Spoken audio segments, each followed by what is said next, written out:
your kids are going to camp this summer, right? Did you know every summer approximately 10 million kids will pack up their clothing, their sunscreen, their favorite pillow, and head off to summer camp? And for the vast majority of kids, it'll be a positive experience. Lots of exciting opportunities and growth and trying new things and forming friendships. They'll make wonderful memories to last a lifetime. However, it's also a fact that, unfortunately, a small percentage of these campers will return home with devastating memories. Memories of experiencing sexual abuse at the hands of someone they trusted. No camp or summer program is immune to sexual abuse.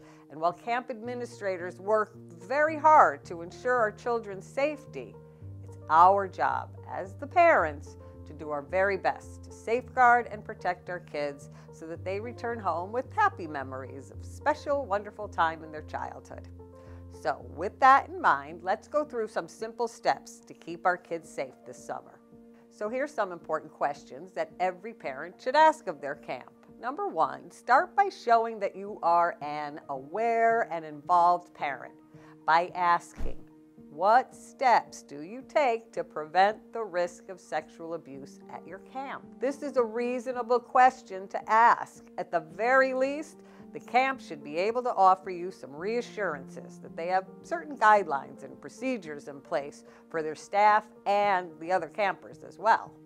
Number two, what are the camp's training and supervision policies? For example, are there specific procedures regarding physical boundaries, inappropriate language, or behaviors around kids like lap sitting and changing clothes and privacy during showers or other activities? Is the staff ever allowed to be alone with one child? And if so, under what circumstances? Because that's usually not a good idea. Number three, who's sleeping where?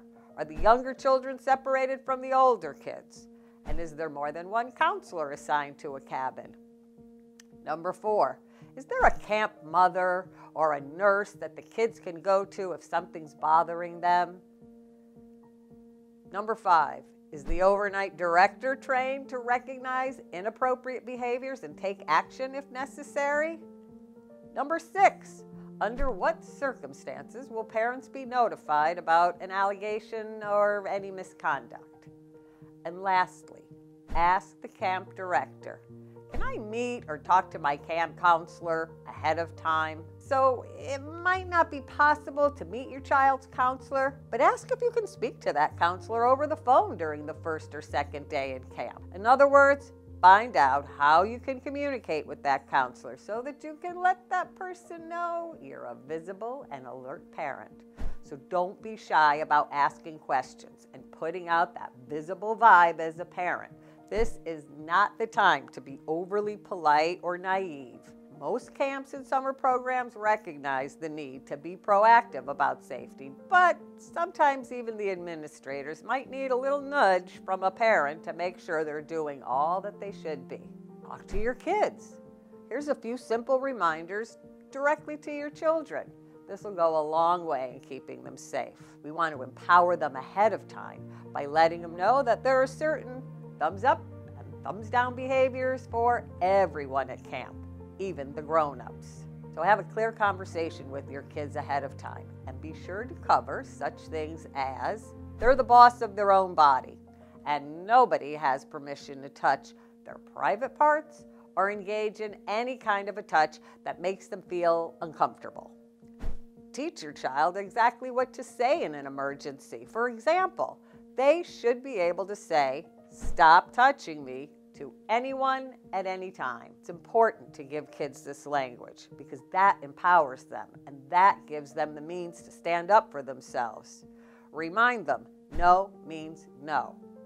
Give your kids a few ultimate safe grown-ups at camp that they can go to.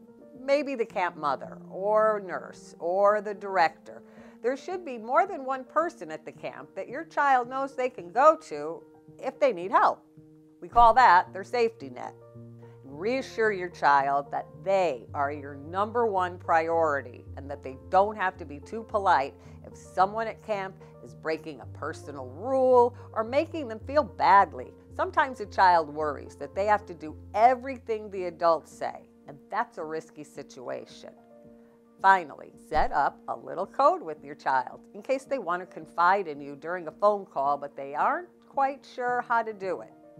A simple statement or question that they can say to you that tells you, I need help now.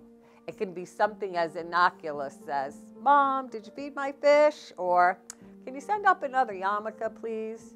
Or even something very lighthearted like, did Booby get her new glasses yet? This is the code that alerts you that you need to take action. So here's the last word. Summer camps can be the most wonderful rite of passage for a child, and the majority of staff are safe. But by the same token, a child molester could not dream of a more ideal place to work. And child abusers seek out naive parents and kids who seem super polite or unable to speak up for themselves. That's why we hope this video will empower you and your children as they head off for camp. It's a fact. An educated child is far less vulnerable to the tricks of a sex offender.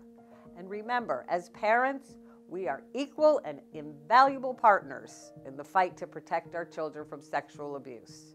From all of us at JCW, thanks for listening and protecting our kids, and have a great summer.